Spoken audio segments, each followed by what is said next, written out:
Salut à toutes et à tous, je suis très contente de vous faire cette vidéo découverte et favoris de l'année 2014. J'avais vraiment très envie de la faire puisque en 2014 comme en 2013, depuis que ma chaîne existe, je fais pas des vidéos favoris tous les mois, tout simplement parce que je trouve ça un peu redondant premièrement.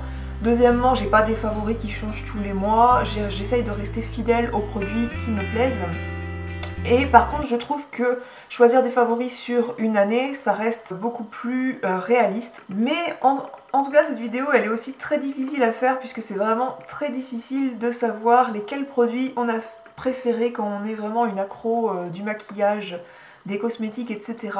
C'est pour ça que dans cette vidéo, je vais seulement parler du make-up. Alors pour faire mes choix, je savais pas si j'allais décider de parler uniquement des découvertes que j'avais fait en 2014 ou si je parlais des produits que j'avais majoritairement utilisés en 2014. J'ai choisi la deuxième option, c'est-à-dire que je vais parler de produits que j'ai beaucoup portés. Les favoris que je vais vous présenter sont mes favoris de l'année 2014, mais c'est pas pour autant que je les ai connus en 2014, je peux les avoir connus au préalable. D'ailleurs, pour commencer, il y a le fond de teint Vitalumière Aqua de chez Chanel. Ça reste mon fond de teint préféré de tous les temps. C'est pas celui que je porte aujourd'hui parce que j'en ai un autre à vous présenter. Pourquoi je l'adore? Puisqu'il fait vraiment un teint de poupée pour moi, tout en faisant un teint vraiment, quand je dis teint de poupée, c'est teint de jeune fille, c'est-à-dire qu'il est très léger et très naturel en fait, il a vraiment cet effet seconde peau comme il est noté. J'adore puisque la teinte 30 beige de chez Chanel correspond tout à fait à ma couleur de peau naturelle. Je regrette un peu qu'il ait une petite touche de parfum dedans puisque ça, à mon avis, c'est pas utile de mettre des parfums dans les fonds de teint. Le packaging petit comme ça, moi j'adore, et en plastique qui ne se casse pas, c'est hyper pratique à utiliser. Bon, il n'y a pas de flacon pompe, mais il faut quand même mettre une petite pression, c'est-à-dire que si vous renversez le pot, ça va pas dégouliner partout puisqu'il faut un petit peu appuyer pour faire sortir le produit. Après, le fond de teint liquide que j'ai découvert en 2014 et que c'est le fond de teint Naked Skin de chez Urban Decay. Je vous renvoie vers la vidéo que j'ai fait où je l'ai présenté vraiment en long et en large. Toujours est-il que ce fond de teint, je l'adore puisque les teintes jaunes et les teintes roses sont très bien triées chez Urban Decay. Les teintes en 0.0 sont les teintes jaunes et du coup moi j'ai choisi la teinte 3.0 et vraiment donc c'est le fond de teint que je porte aujourd'hui. Vraiment il correspond tout à fait à ma couleur de peau et il a un effet très naturel, c'est un fond de teint très liquide. J'ai d'autres fonds de teint qui sont un peu plus épais, donc certes ils vont avoir plus de couvrance, mais finalement, vu que j'ai pas grand chose à cacher, moi je prends plus du fond de teint pour unifier, pour me faire bonne mine que pour cacher certaines petites misères. J'ai pas beaucoup de cicatrices d'acné ou quoi que ce soit. Moi c'est plus quelque chose d'unifiant que je recherche. Il a vraiment un résultat très naturel et je trouve qu'il brille pas trop dans la journée. Du moins ça va me faire venir à la partie suivante. Ça me vient à vous expliquer que depuis à peu près septembre, j'ai la peau qui est beaucoup moins grasse que d'habitude, ce qui fait que j'ai moins besoin d'une poudre matifiante. J'ai besoin d'une poudre qui va fixer le tout parce que c'est important si on veut que son fond de teint dure à peu près de 8h à 18h, on va dire, ce qui est à peu près la moyenne où on sort dans la journée travailler par exemple.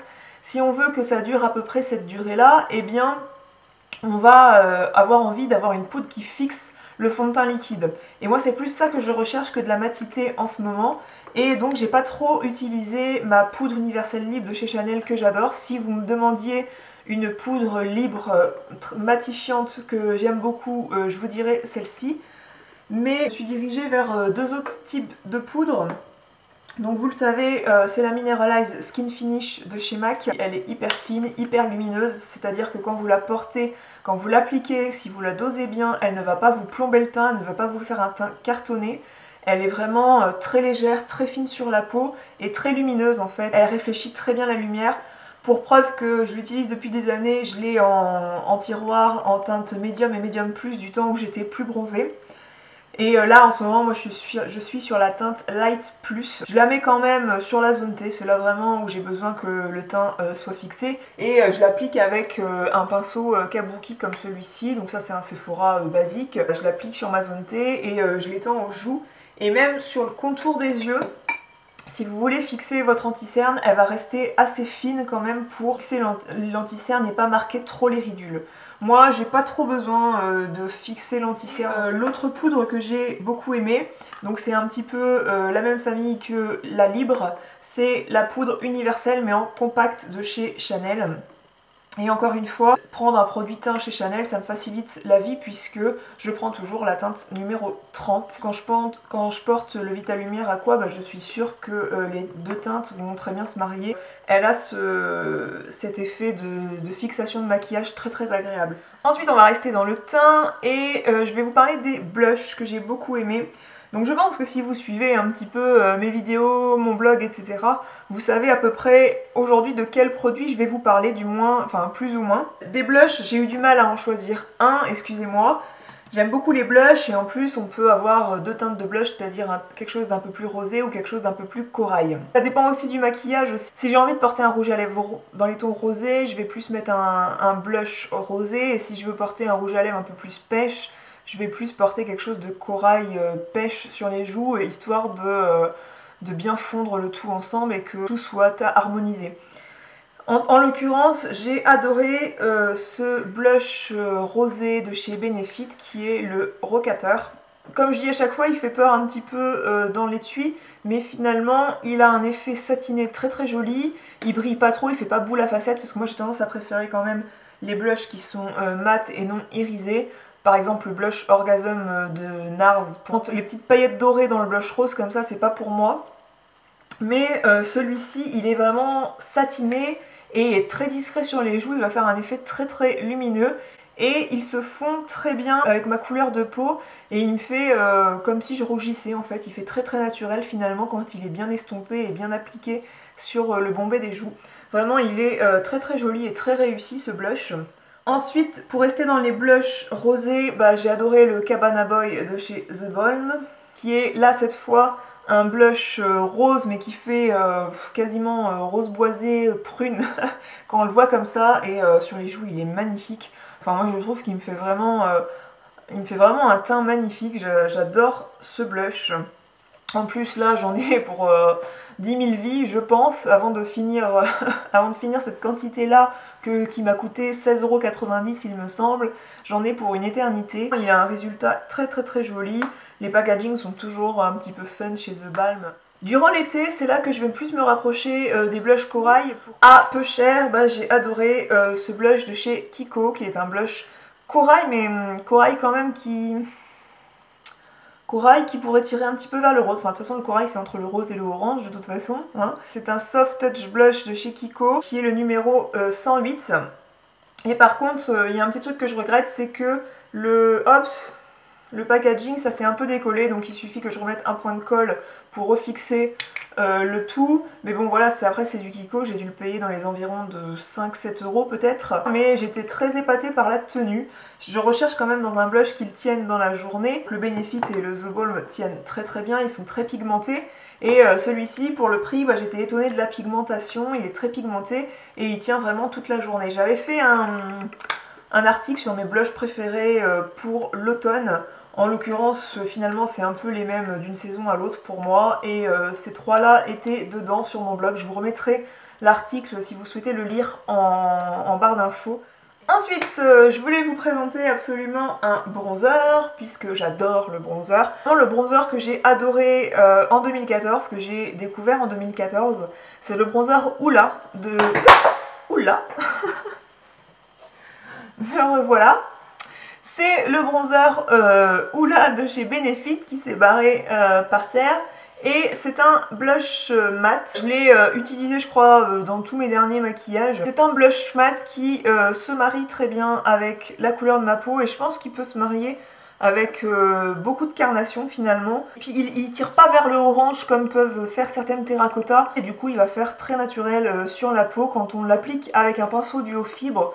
Vraiment le rendu est magnifique. Moi je m'en sers pas pour faire du contouring, ça m'intéresse pas. J'ai pas besoin de creuser mes joues, j'ai pas les joues rondes. Souvent on utilise le contouring pour creuser ici la joue et moi j'ai pas besoin, j'ai déjà le visage assez long. Je pense pas avoir des grosses joues.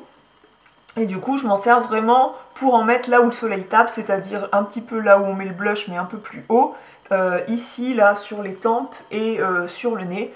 Je préfère pas en mettre sur le menton et ici là sur la mâchoire parce que j'aime bien que mon cou, il n'y ait pas de transition de couleur, sinon j'ai l'impression que j'ai utilisé un fond de teint qui est pas raccord en fait. Je pourrais rapidement vous parler d'un bronzer irisé parce que je l'adore et ça reste un de mes favoris d'une année à l'autre, mais depuis plusieurs années. Je voulais pas vous en parler énormément parce que c'est pas vraiment une découverte de 2013, de 2014, c'est vraiment ce produit est magnifique, c'est la Dior Skin Nude Tan que moi j'utilise en teinte 003 qui est une teinte qui tire plus vers le jaune orangé et pas vers le rose. Ce bronzer est très lumineux et il a un rendu magnifique sur la peau. Je l'utilise aussi très régulièrement comme le Hoola. Ensuite, comme rarement sur ma chaîne, je vais vous parler d'un highlighter, mais celui-ci c'est vraiment ce qui m'a réconcilié un petit peu avec l'highlighter, puisque de toute façon j'en avais pas, mais c'est vrai que quand j'en swatchais en magasin, je les trouvais pas géniaux, et j'ai beaucoup entendu du bien de celui-ci qui est le Marilou Manizer de chez The Balm, qui a encore un packaging assez fun et assez vintage, comme à l'identité de la marque The Balm. Donc là aujourd'hui je le porte pas, je le porte juste en coin interne de l'œil. Ce bronzer il est parfait puisqu'il a une teinte un peu champagne mais pas trop rose, pas rose du tout justement. Je m'en sers souvent en coin interne pour illuminer le coin de l'œil, donc là c'est ce que j'ai fait. Parfois je m'en sers sur l'arcade sourcilière et je m'en sers ici également. Là j'en ai pas mis parce que j'ai pas eu le temps quand je me suis maquillée tout à l'heure, mais en l'occurrence il est magnifique, il a un effet un petit peu humidifié en fait, on croirait que vous avez juste un petit effet mouillé on va dire, mais comme une pomme qu'on tournerait au soleil et qui brillerait, vous savez, une pomme bien lisse dont la peau va briller à la lumière. Et bien là ça fait pareil et ça rehausse un petit peu les pommettes de mettre de l'highlighter ici, puisque si vous avez les pommettes un peu hautes, ben la lumière va venir taper dessus et du coup ça va rehausser un petit peu, ça va faire un effet que les joues sont rehaussées. Je crois qu'on peut passer aux yeux. Le produit que j'ai découvert récemment, je vous mettrai le lien de l'article en barre d'infos que j'aurais fait sur ce produit. C'est la base de fard à paupières de chez NARS. Alors moi j'étais une fan inconditionnelle de la Shadow Insurance de chez Too Faced. Pour moi c'était la meilleure base de fard qui pouvait exister. Je la trouve toujours excellente, vraiment, enfin c'est un produit que je vais finir un jour, bien qu'il faut du temps pour finir ce genre de produit, puisqu'en général on utilise vraiment un grain de riz sur la paupière. Je trouve que celle-ci est encore mieux, dans le sens où elle a trois grandes qualités, c'est-à-dire qu'elle fait tenir très bien les fards pendant plusieurs heures, elle rallonge la tenue des fards, et je trouve qu'elle a... J'ai remarqué un truc que la Too Faced ne fait pas, c'est-à-dire qu'elle accroche tellement bien les fards que je trouve qu'ils vont faire moins de chutes sur les joues. C'est vraiment un truc qui m'a frappé, je trouve que quand je pose mon pinceau dessus, eh bien j'ai moins de chutes sur les joues que je pouvais avoir avant. Ça peut toujours en faire, hein. Si vous mettez trop de poudre sur votre pinceau, vous aurez toujours des chutes sur les joues. Ça accroche tellement bien que la poudre reste sur l'œil, il ne vient pas tomber du pinceau. Et aussi ça accentue beaucoup la qualité des fards. En fait, si vous utilisez déjà des fards de très bonne qualité, pigmentés, etc., et bien sur cette base à paupières ils seront encore d'autant plus pigmentés et d'autant plus intenses. Je trouve que ça intensifie beaucoup les fards à paupières. C'est un excellent produit, je ne vais pas en parler pendant des heures, je vous mettrai le lien de l'article en barre d'infos. Il m'apparaît très important de parler de produits sourcils puisque c'est vraiment quelque chose en maquillage que je trouve essentiel dans mon maquillage à moi, puisque mes sourcils sont un peu clairsemés, mes poils de sourcils. Dès que je vais faire un truc intense sur les yeux, mes sourcils vont paraître inexistants. Et il m'apparaît important à chaque fois de les combler pour recadrer mon regard, et ça fait tout de suite un maquillage beaucoup plus joli et beaucoup plus harmonieux. Et j'ai découvert deux produits en 2014 justement. C'est un fard Bulletproof Brows de chez Too Faced. Là aussi j'avais écrit un article et je vous mettrai le lien de l'article de mon blog en barre d'infos, je vous invite à aller le lire. C'est un excellent produit qui est livré avec un petit pinceau biseauté à deux embouts. Un embout est un pinceau biseauté et l'autre embout est un petit goupillon pour brosser le sourcil.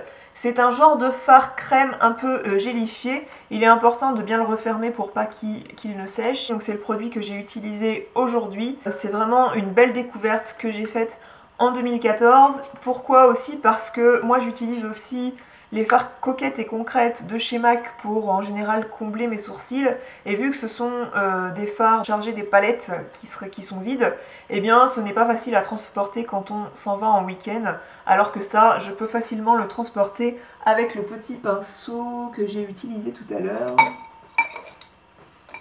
Le petit pinceau est également très pratique. Donc voilà, vous avez le petit goupillon et le petit pinceau qui est assez dur et assez dur et rigide pour les sourcils, il est parfait. Et ensuite j'ai beaucoup aimé ce Brow Artist Plumper de chez L'Oréal, donc c'est un produit assez abordable que vous pouvez trouver autant dans les parfumeries qu'en grande surface. Et moi j'ai choisi la teinte Medium Dark, c'est un goupillon dont je me suis pas servi ce matin, mais hop, on s'en sert pour brosser le sourcil. Ça dépose des petites fibres qui sont dans la brosse. Je préfère moi l'utiliser essuyer avec un mouchoir un petit peu la base du goupillon parce que ça évite de mettre des paquets dans les sourcils. Ça vient rajouter un petit peu des petites fibres dans les sourcils et ça fait un résultat très naturel. Vos cils sont un peu plus épais et mieux fournis avec ce produit là. Donc là aussi je l'utilisais dans ma dernière vidéo routine teint, je vous invite à la regarder si vous voulez en savoir plus à propos de ce produit, mais ça a vraiment été une belle découverte en 2014. Donc moi j'ai pas essayé d'autres produits de ce type là, des gels dans un goupillon comme ça, mais vraiment je vais rester avec celui-ci puisqu'il me convient tout à fait. Avant de parler de fard à paupières, je vais parler de liner pour rester dans les produits de L'Oréal. Ils ont un petit peu le même design avec cette bande dorée. Donc c'est un eyeliner noir pour ma part, je pense qu'ils doivent faire d'autres couleurs hein, pour celles que ça intéresse. C'est un eyeliner feutre avec une petite pointe. Ce produit est plutôt bien pigmenté, le noir est assez intense, il vient pas couler après plusieurs heures dans la journée. Non, je trouve qu'il bouge pas. Moi les eyeliners feutres, ça me facilite le travail pour tracer une virgule et pour tracer un trait d'eyeliner. C'est vraiment les trucs que je préfère utiliser. Celui-ci il a une très bonne prise en main. Il y a une partie un peu gommée ici et là c'est un peu plus lisse. Ensuite, mascara. J'ai adoré, donc ils ont un petit peu le même format, le volume Glamour Max. Donc ça c'est le Definition, maintenant je crois qu'il est violet. Volume Glamour Max Definition de chez Bourjois et là c'est le volume Glamour Max Holidays de chez Bourjois et celui-ci est le waterproof. Ce sont deux mascaras noirs, donc là ils ont été un peu plus radins, il est plus court. Donc là c'est le Ultra Black en teinte 52 et là c'est le 51 Max Black. J'adore les brosses de ces mascaras. Donc là c'est une brosse en picoplastique qui fait pas de paquet, qui sépare bien les cils, qui tient bien la courbure, même si celui-ci n'est pas waterproof, mais eh bien il tient très bien la courbure et je trouve qu'il fait des très très jolis cils et surtout il les sépare bien, il fait pas de paquet et c'est le mascara que j'ai tout le temps utilisé et je le trouve increvable. En plus ça fait plusieurs mois que je l'utilise. Normalement un mascara ça fait à peu près 3 mois avant que ça sèche et en plus en utilisant un mascara tous les jours, j'ai le don de faire tomber les choses aujourd'hui. C'est pas grave, en utilisant un mascara tous les jours, eh bien ça fait souvent 2 mois, et bien là je continue de l'utiliser, il n'est pas sec. Aujourd'hui j'ai utilisé celui-ci, là c'est une brosse un peu plus à l'ancienne, un peu plus grosse. J'adore son rendu, il est plus noir que l'autre, c'est vrai, et du coup, vu qu'il est waterproof, il tient encore mieux la courbure quand on a recourbé ses cils juste avant avec un recourbe-cils. Et vraiment, ces deux mascaras, enfin, j'adore les mascaras de chez Bourjois, c'est vraiment une très très bonne découverte de 2014. Ensuite, il est grand temps d'enchaîner sur les palettes de fard à paupières. Donc j'en ai 3 à vous présenter de différentes tailles. J'ai adoré cette palette Naked 3 de chez Urban Decay. Dernièrement, je portais que ça. N'hésitez pas à me demander si vous voulez un maquillage encore une fois avec cette palette, bien que j'en avais fait d'autres sur mon blog. J'adore utiliser en ce moment les 6 dernières couleurs là. Et j'aime un peu moins les roses pâles qui sont là, ni le rose pétant qui est ici. Mais ils font un très très joli cuivré.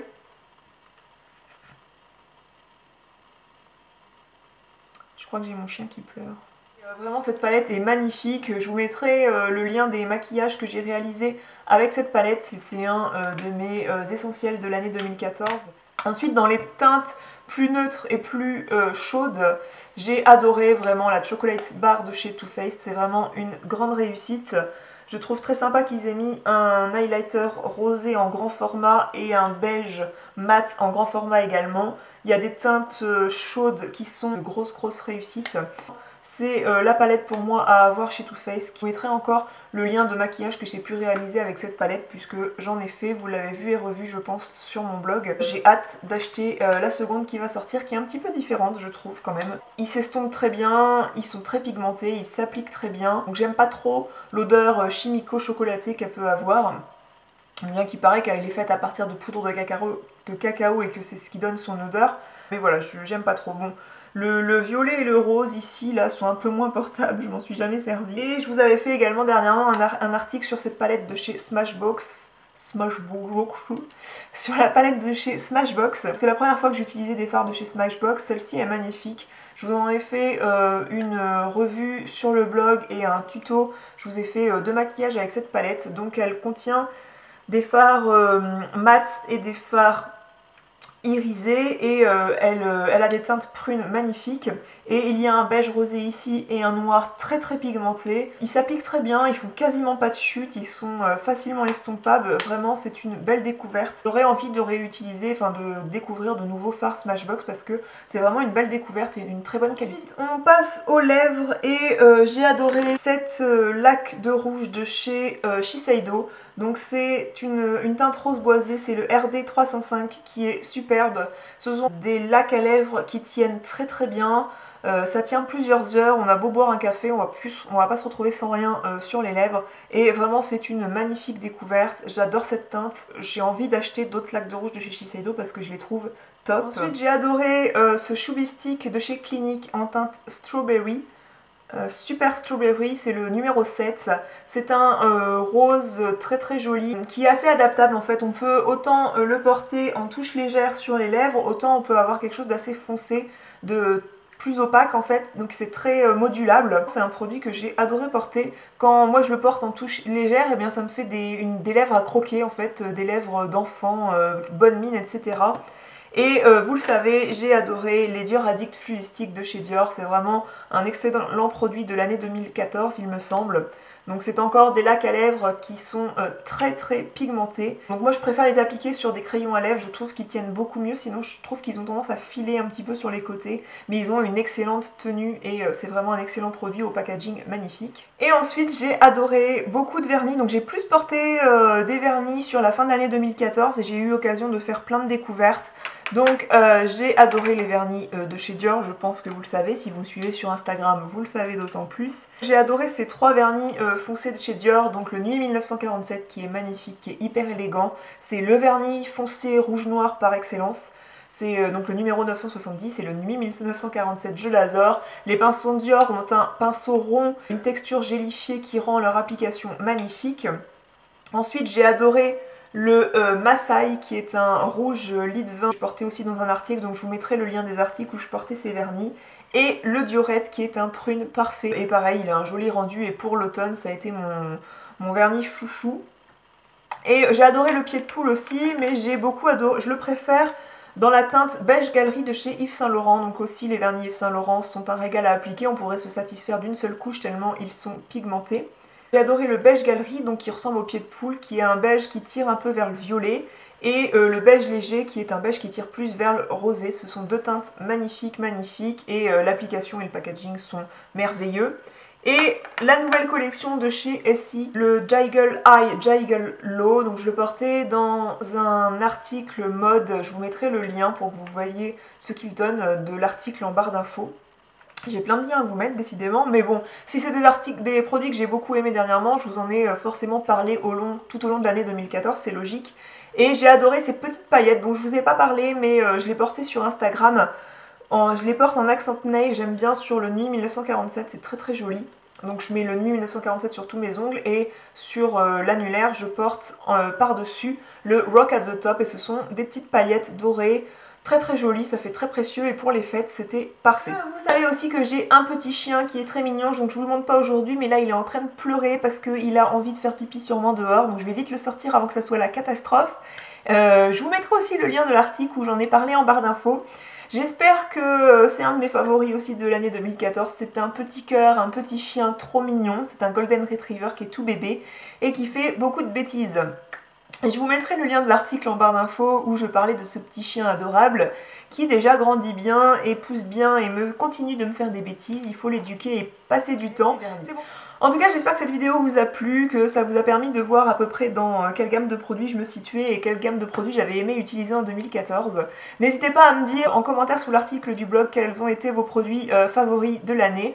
Je serais contente de le savoir ou de me renvoyer vers vos vidéos que vous auriez pu faire si vous êtes blogueuse ou si vous êtes sur YouTube. Je vous dis à très bientôt, je vous fais des gros bisous et prenez soin de vous. Ciao. Je vous présente Monsieur Ozzy. Monsieur Ozzy, il adore faire des vidéos. Oh, oh, oh, il est mignon.